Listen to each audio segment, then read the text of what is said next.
ਗੱਲ ਛੱਡ ਦੇ ਯਾਰ ਖਿਆਲਾਂ ਦੀ, ਹੈ ਅਜ਼ਲੋਂ ਹੀਰ ਸਿਆਲਾਂ ਦੀ। ਵੇਖੀ ਕਦਰੇ ਲੰਘ ਨਾ ਜਾਵੇ ਸਜਣਾ ਰੁੱਤ ਵਸਾਲਾਂ ਦੀ। ਮੈਂ ਦੱਸੋ ਕੀ ਤਸ਼ਬੀਹ ਦੇਵਾਂ ਇਸ ਯਾਰ ਦੇ ਰੂਪ ਜਮਾਲਾਂ ਦੀ।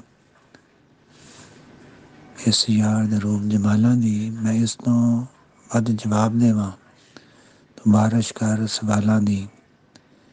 ਨੱਚ ਤਾਰਕ ਯਾਰ ਮਨਾ ਲੈਂਦਾ ਜੇ ਹੁੰਦੀ ਜਾਂਚ ਧਮਾਲਾਂ ਦੀ। ਸ਼ਾਇਰ ਤਾਰਕ ਗੁੱਜਰ।